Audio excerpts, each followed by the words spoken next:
It has become a tradition, a show of patriotism, a sea of red, black, white and gold, city residents converging on Independence Hill. 46 years on, we celebrate the self-determination of Papua New Guinea, and the first celebration without the founding father of the nation, the late Grand Chief Sir Michael Somare, who passed on early this year.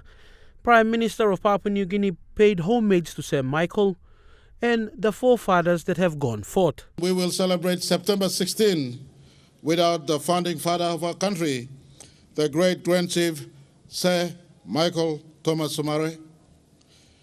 We also in 2021 laid to rest the fifth Prime Minister of our country and the first Indigenous Finance Secretary in the late Sir Minister Marape. We children of today owe the Somare generation our forever gratitude, lest we forget.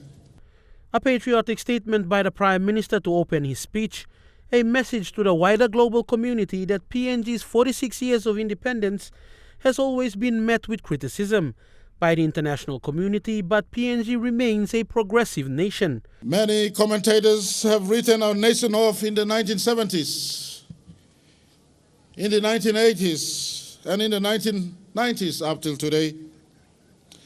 But we have proved to the doomsayers and naysayers that we will live on, and we have lived on. The past 2 years have been a challenge with the COVID-19 pandemic, but the Prime Minister has assured that the government is prioritizing the future generation. Because of COVID-19 induced hardship, next year and going forward, we will reintroduce 100% school fee for our children in our country. That is why we are offering free education to all children aged 13 to 30 who have left schools at grade 8, grade 10 or grade 12, so that they too can continue education through our flexible and open distance education mode, so that all our young children out there can matriculate to grade 12, so they can progress on to colleges or universities. With the country growing, the economy has been slow, but the Prime Minister said on Independence Hill today that better outcomes from the extractive industry is the way towards economic independence. We don't get leftovers and become real partners like the new program that we have assumed 51% of equity. This sort of agreement brings us closer to our economic independent aspirations. My dear people, my one people, wherever you are listening, the last 2 years were tough for all of us, but your government is working with our ears and our eyes on the ground with you all, irrespective of your age, gender, region, or religion. But a brighter future for the 8 million plus people of the country is a holistic approach, and the Prime Minister has urged the country to respect the rule of law. Your best can be felt greatest in the respect of the rule of law, my people. This means for us in public offices, cease with white-collar crimes and complacencies at workplace. This means we must all respect our daughters, our mothers, and our sisters. This means we must all respect our children and elderlies.